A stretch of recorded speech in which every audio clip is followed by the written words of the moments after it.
ಯಾವಾಗ ಯಾವಾಗ ಯಾವಾಗ ನಮ್ಗೆ ಅವಶ್ಯಕತೆ ಇರ್ತದೋ ಅವಾಗ ಕರೀತೀವಿ.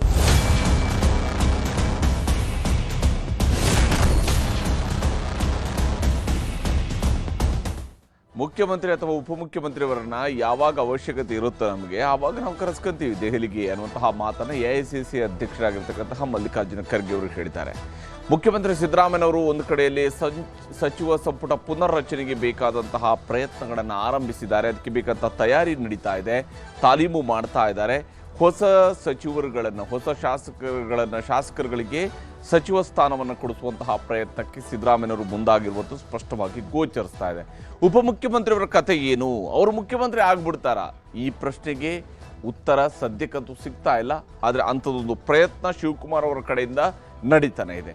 ಸಂಕ್ರಾಂತಿಯ ಬಳಿಕ ಸಂಪುಟ ಪುನರ್ರಚನೆ ಫಿಕ್ಸ್ ಅಂತ ಹೇಳಲಾಗ್ತಾ ಇದೆ. ಬಹುತೇಕ ಈ ಬಾರಿಯ ಸಂಕ್ರಾಂತಿ ಹಬ್ಬ ಮುಗಿತಾ ಇದ್ದಂತೆಯೇ ಸಚಿವ ಸಂಪುಟದ ಪುನರ್ರಚನೆ ಆಗುತ್ತೆ ಅಂತ ಹೇಳಲಾಗ್ತಾ ಇದೆ. ನಾಳೆ ರಾಹುಲ್ ಗಾಂಧಿ ಜೊತೆಗೆ ಮುಖ್ಯಮಂತ್ರಿ ಹಾಗೂ ಉಪಮುಖ್ಯಮಂತ್ರಿ ಅವರು ಮೀಟಿಂಗ್ ಅನ್ನು ನಡೆಸ್ತಾ ಇದ್ದಾರೆ. ಮೈಸೂರಿನಲ್ಲಿ ನಾಳೆ ರಾಹುಲ್ ಗಾಂಧಿ ಅವ್ರನ್ನ ಭೇಟಿ ಆಗ್ತಾ ಇದ್ದಾರೆ. ಒಂದು ವೇಳೆ ರಾಹುಲ್ ಗಾಂಧಿ ಅವರು ಓಕೆ ಅಂತ ಹೇಳಿದ್ರು, ಗೋ ಹೆಡ್ ಅಂತ ಹೇಳಿದ್ರು, ಅವರು ಗ್ರೀನ್ ಸಿಗ್ನಲ್ ಕೊಟ್ಟರು ಅಂದರೆ ಇಮಿಡಿಯೇಟ್ ಆಗಿ ಸಂಕ್ರಾಂತಿಯ ಬಳಿಕ ಹೊಸ ಸಚಿವ ಸಂಪುಟದ ರಚನೆ ಆಗುತ್ತೆ ಅಥವಾ ಸಂಪುಟದ ಪುನರ್ರಚನೆ ಆಗುತ್ತೆ. ಕನಿಷ್ಠ 11ರಿಂದ 20 ಗರಿಷ್ಠ 20 ಸಚಿವರವರೆಗೆ, ಕನಿಷ್ಠ 11 ಗರಿಷ್ಠ 20 ಈ ಸಚಿವರ ನಡುವೆ ಸಂಪುಟದಲ್ಲಿ ಬದಲಾವಣೆಗಳು ಆಗ್ಬೋದು ಅಂತೇಳಿ 11 ಜನರದ್ದಾದರೂ ಆಗ್ಬೋದು ಅಥವಾ 20 ಜನರದ್ದಾದರೂ ಆಗಬಹುದು ಅಂತ ನಿರೀಕ್ಷಿಸಲಾಗಿದೆ. ಅಂದರೆ ಒಟ್ಟು ಸಂಪುಟದಲ್ಲಿ ಈಗಿರ್ತಕ್ಕಂತಹ ಸಚಿವರುಗಳ ಪೈಕಿ 20ರಿಂದ 13 ಮಂದಿಗೆ ಮಾತ್ರ ಮುಂದುವರಿಕೆ ಅವಕಾಶ ಸಿಗಬಹುದು. ಉಳಿದಂಥವರಿಗೆ ಈ ಬಾರಿಯ ಸಂಪುಟದಿಂದ ಹೊರ ಹೋಗಬೇಕಾದಂತಹ ಅವಶ್ಯಕತೆ ಬೀಳುತ್ತೆ ಅಂತ ಹೇಳಿ 11ರಿಂದ 20 ಮಂದಿನ ಬದಲಾವಣೆ ಮಾಡಬಹುದು ಅಂತ ಹೇಳುವಂಥದ್ದು ಸದ್ಯಕ್ಕೆ ಕಾಂಗ್ರೆಸ್ನ ಒಳಗಡೆ ನಡೀತಾ ಇರುವಂತಹ ಚರ್ಚೆಯ ಒಂದು ಭಾಗ.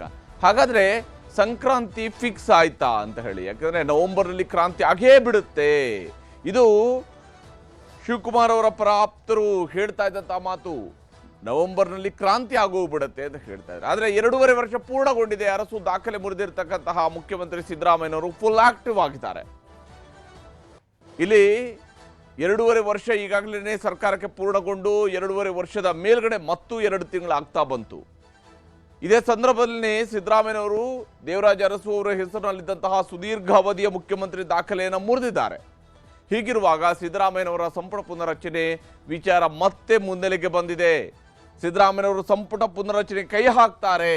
ಇದು ಸದ್ಯಕ್ಕೆ ಕಾಂಗ್ರೆಸ್ನಲ್ಲಿ ಓಡಾಡ್ತಾ ಇರುವಂತಹ ಮಾತು. ಅವರು ಸಂಪುಟ ಪುನರ್ರಚನೆ ಮಾಡೇ ಮಾಡ್ತಾರೆ ಅಂತ ಹೇಳಿ.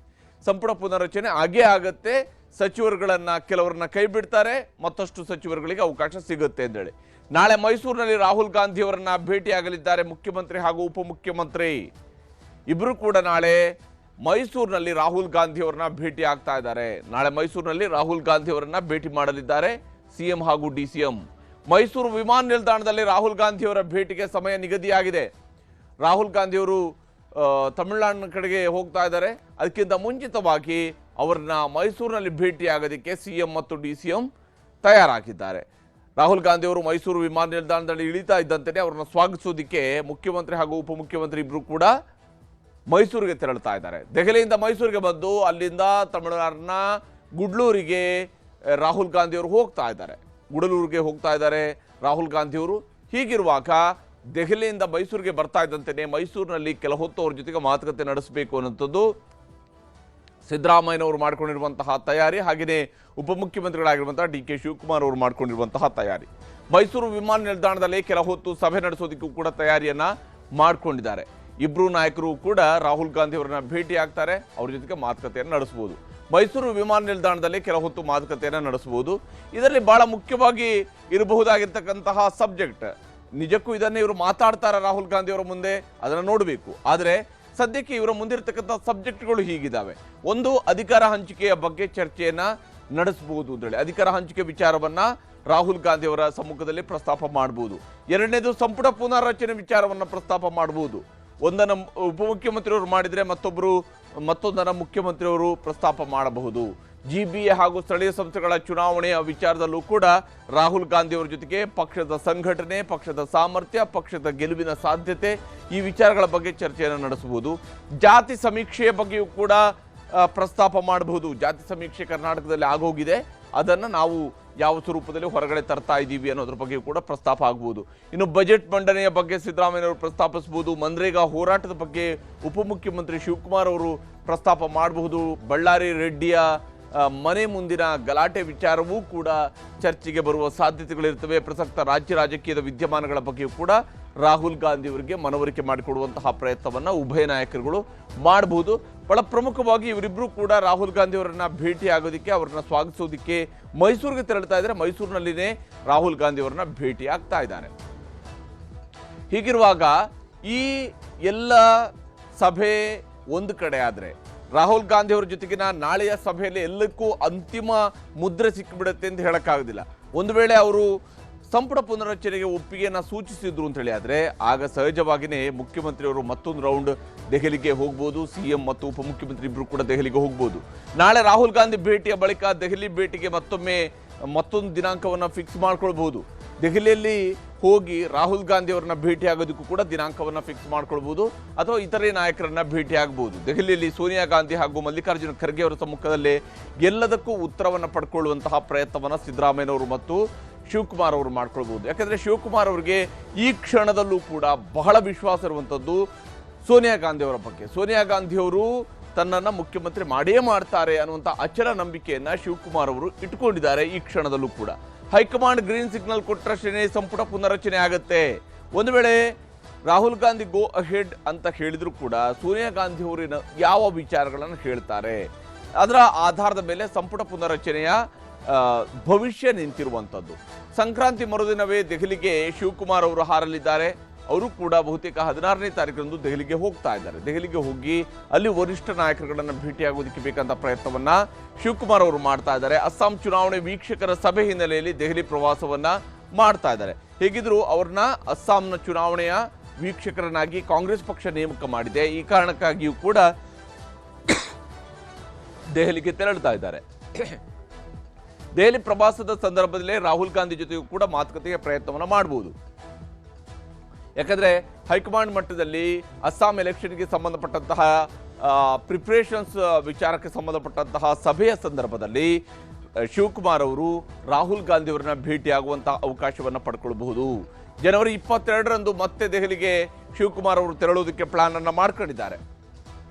ಅಂದ್ರೆ 16ಕ್ಕೆ ಒಮ್ಮೆ 22ಕ್ಕೆ ಒಮ್ಮೆ ಅನ್ನುವಂತಹ ರೀತಿಯಲ್ಲಿ ಎರಡೆರಡು ಬಾರಿ ದೆಹಲಿಗೆ ಹೋಗೋದಕ್ಕೆ ಬೇಕಂತ ತಯಾರಿಯನ್ನ ಶಿವಕುಮಾರ್ ಅವರ ಕಡೆಯಿಂದ ನಡೆದಿದೆ. ಜನವರಿ 17ರಿಂದ ಲಂಡನ್ ಪ್ರವಾಸಕ್ಕೆ ರಾಹುಲ್ ಗಾಂಧಿ ಅವರು ತೆರಳುತ್ತಾ ಇದ್ದಾರೆ. ಅವರು ಜನವರಿ 17ರ ನಂತರ ಲಂಡನ್ಗೆ ಹೋಗ್ತಾ ಇದ್ದಾರೆ. ಹೀಗಾಗಿ ಏನೇ ಭೇಟಿ ಆಗೋದಿದ್ರು, ಏನೇ ಚರ್ಚೆ ಆಗೋದಿದ್ರು ಕೂಡ 17ಕ್ಕಿಂತ ಮುಂಚಿತವಾಗಿ ಚರ್ಚೆ ಆಗಬೇಕು ಅನ್ನುವಂತಹ ಪ್ರಯತ್ನವನ್ನ ಶಿವಕುಮಾರ್ ಅವರು ಮಾಡ್ತಾ ಇದ್ದಾರೆ. ಈ ಕಾರಣಕ್ಕಾಗಿ ಅವರು ನಾಳೆಯೂ ಕೂಡ ರಾಹುಲ್ ಗಾಂಧಿ ಅವರನ್ನ ಭೇಟಿ ಆಗ್ತಾ ಇದ್ದಾರೆ.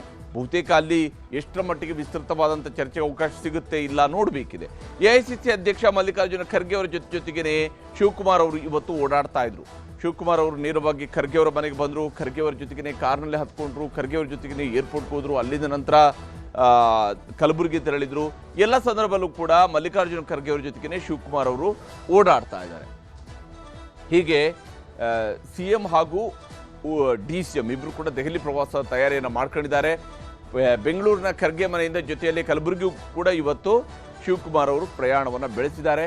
ಬೆಂಗಳೂರಿನ ಖರ್ಗೆ ಅವರ ನಿವಾಸದಿಂದ ಕಲಬುರಗಿವರೆಗೂ ಕೂಡ ಜೊತೆಯಲ್ಲಿ ಹೋಗಿದ್ದಾರೆ. ಒಂದೇ ಕಾರು ಒಂದೇ ವಿಮಾನದಲ್ಲಿ ಹೋಗಿದ್ದು ಕೂಡ ಕುತೂಹಲವನ್ನು ಮೂಡಿಸ್ತಾ ಇದೆ. ಏನು ಎಐಸಿಸಿ ಅಧ್ಯಕ್ಷರ ಜೊತೆಗೆ ಇಷ್ಟು ಆಪ್ತವಾಗಿ ಕೆಪಿಸಿಸಿ ಅಧ್ಯಕ್ಷರ ಓಡಾಟ ಇದೇನಾದರೂ ಅಧಿಕಾರ ಹಂಚಿಕೆಯ ಬಗೆಗಿನ ಚರ್ಚೆಗೆ ಬೇಕಾದಂತಹ ಪ್ರಯತ್ನನ ಅನ್ನುವಂತಹ ಅಂಶವೂ ಕೂಡ ಮುನ್ನೆಲೆಗೆ ಬಂದಿದೆ. ಇದರ ನಡುವೆ ಮಲ್ಲಿಕಾರ್ಜುನ ಖರ್ಗೆ ಅವರು ದೆಹಲಿಗೆ ಯಾವಾಗ ನೀವು ಮುಖ್ಯಮಂತ್ರಿ ಹಾಗೂ ಉಪಮುಖ್ಯಮಂತ್ರಿಯವರನ್ನ ಕರೆಸ್ಕೊಳ್ತೀರಿ ಅನ್ನುವಂತಹ ಪ್ರಶ್ನೆಗೆ ಉತ್ತರವನ್ನು ಕೊಟ್ಟಿದ್ದಾರೆ.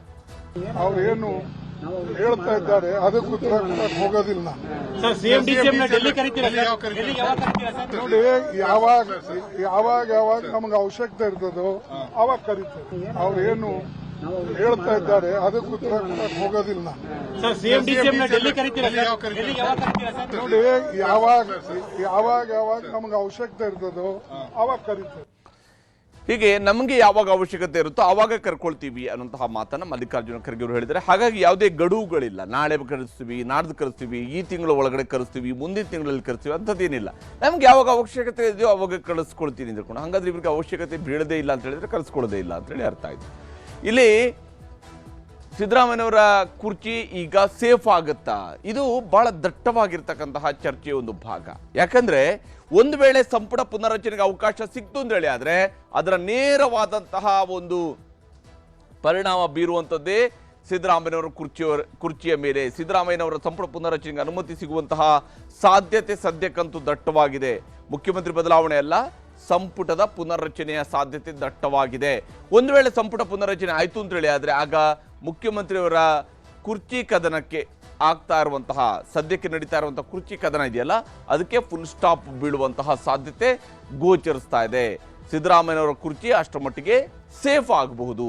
ಸಂಪುಟ ಬದಲಾವಣೆ ಆದರೆ, ಸಂಪುಟ ಪುನರ್ರಚನೆ ಆದರೆ ಸಿಎಂ ಬದಲಾವಣೆ ಇಲ್ಲ ಅನ್ನುವಂತಹ ಸ್ಪಷ್ಟ ಸಂದೇಶ, ಸ್ಪಷ್ಟವಾಗಿ ಇರುವಂತಹ ಸಂದೇಶ ಇಲ್ಲಿ ರವಾನೆ ಆಗತ್ತೆ. ಒಂದು ವೇಳೆ ಸಂಪುಟ ಪುನರ್ರಚನೆ ಆಯ್ತು ಅಂತ ಹೇಳಿ ಆದ್ರೆ ಸಿಎಂ ಬದಲಾವಣೆ ಇಲ್ಲ, ಈ ಸಂದೇಶ ರವಾನೆ ಆಗೋದ್ರಲ್ಲಿ ಯಾವುದೇ ಅನುಮಾನಗಳು ಬೇಕಿಲ್ಲ ಅಂತ ಒಂದು ಪ್ರಯತ್ನಕ್ಕೆ ಈಗ ಸಿದ್ದರಾಮಯ್ಯನವರು ಕೈ ಹಾಕಿರುವಂಥದ್ದು ಕೂಡ ಗೋಚರಿಸ್ತಾ ಇದೆ. ಸಿದ್ದರಾಮಯ್ಯನವರೇ ಪೂರ್ಣಾವಧಿ ಮುಖ್ಯಮಂತ್ರಿ ಅನ್ನೋದಕ್ಕೂ ಕೂಡ ಅಲ್ಲೇ ಉತ್ತರ ಸಿಗಬಹುದು. ಸಂಪುಟ ಪುನರ್ರಚನೆಗೆ ಏನೋ ಒಪ್ಕೊಂಡ್ರು ಅಂತ ಹೇಳಿ ಆದ್ರೆ ಸಿದ್ದರಾಮಯ್ಯನವರ ಪೂರ್ಣಾವಧಿ ಮುಖ್ಯಮಂತ್ರಿ ಆಳ್ವಿಕೆಗೆ ಯಾವುದೇ ರೀತಿಯಂಥ ಅಡೆತಡೆಗಳು ಇಲ್ಲ ಅನ್ನುವಂಥದ್ದು ಕೂಡ ಸ್ಪಷ್ಟವಾದಂತಹ ಉತ್ತರವಾಗಿ ಸಿಗಬಹುದು. ಹೀಗೆ ಈ ವಿಚಾರಕ್ಕೆ ಸಂಬಂಧಪಟ್ಟಂತೆ ಬಹಳಷ್ಟು ಚರ್ಚೆಗಳು ನಡೀತಾ ಇದ್ದಾವೆ. ಆದರೆ ಸಿದ್ದರಾಮಯ್ಯನವರು ಸಹಜವಾಗಿಯೇ ವಿಶ್ವಾಸದಲ್ಲಿದ್ದಾರೆ, ಸಂಪುಟ ಪುನರ್ರಚನೆಗೆ ಅನುಮತಿ ಸಿಗುತ್ತೆ ಅಂತ ಹೇಳಿ. ಈ ವಿಚಾರದಲ್ಲಿ ಇಂಧನ ಸಚಿವರಾಗಿರ್ತಕ್ಕಂಥ KJ ಜಾರ್ಜ್ ಅವರು ಮಾತನಾಡಿದ್ದಾರೆ, ತೋರಿಸ್ತೀನಿ. One of the largest political parties in the country. ನಮ್ಮ ಪಕ್ಷದಲ್ಲಿ ಕೆಲವೊಂದು ಸಿಸ್ಟಮ್ಸ್ ಗೊತ್ತಾಯ್ತು. ನಮ್ಮ ಪಕ್ಷದಲ್ಲಿ ಈಗ CHP ಲೀಡರ್ ಆಗಿ ಚೀಫ್ ಮಿನಿಸ್ಟರ್ ಖಾಲಿ ಇಲ್ಲ. ಆ ಖಾಲಿ ಬರುವಾಗ ನಮ್ಮ ಪಕ್ಷದವರು ಅದಕ್ಕೆ ಕರೆಕ್ಟ್ ಆಗಿ ತೀರ್ಮಾನ ತಗೊಂಡು ಅದಕ್ಕೆ ಇದು ಮಾಡ್ತಾರೆ. ಈಗ ನೋ ವೇಕೆನ್ಸಿ ಸಚಿವ ಸಂಪುಟ ಏನಾದ್ರು ಬದಲಾವಣೆ ಆಗುತ್ತಾ ನೋಡಿ, ಅದು ಚೀಫ್ ಮಿನಿಸ್ಟರ್ಗೆ ಬಿಟ್ಟಿದ್ದು, ಹೈಕಮಾಂಡಿಗೆ ಬಿಟ್ಟಿರ್ತಾರೆ, ನನಗಲ್ಲ. ನಾನು ಅದರ ಕಂಪ್ಲೀಟ್ CMಗೆ ಬಿಟ್ಟಿದ್ದು, ಅವರು ಹೈಕಮಾಂಡ್ ಒಟ್ಟಿಗೆ ಮಾತಾಡಿ ಅದು ನನಗೆ ಆ ವಿಚಾರದಲ್ಲಿ ನನಗೆ ಆನ್ಸರ್ ಮಾಡ್ಲಿಕ್ಕೆ ಆಗುತ್ತೆ.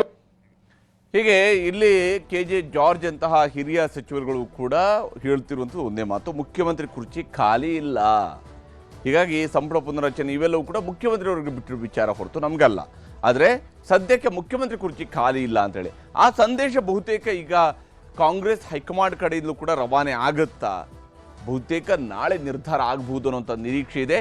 ನಾಳೆನೇ ನಿರ್ಧಾರವಾಗಿಲ್ಲ ಅಂತ ಹೇಳಿ ಆದರೆ ದೆಹಲಿಗೆ ಬಂದು ಮಾತುಕತೆ ನಡೆಸೋದಕ್ಕಾದರೂ ಅವರು ಅಪಾಯಿಂಟ್ಮೆಂಟ್ ಕೊಡ್ತಾರ ರಾಹುಲ್ ಗಾಂಧಿಯವರು. ಹಾಗೇನಾದರೂ ಆಯ್ತು ಅಂತ ಹೇಳಿದ್ರೆ ಈ ತಿಂಗಳಲ್ಲಿ ಸಂಕ್ರಾಂತಿ ಕಳೀತಾ ಇದ್ದಂತೆಯೇ ಸಚಿವ ಸಂಪುಟಕ್ಕೆ ಒಂದು ಸರ್ಜರಿಯನ್ನು ನಿರೀಕ್ಷೆ ಮಾಡಬಹುದಾಗಿದೆ.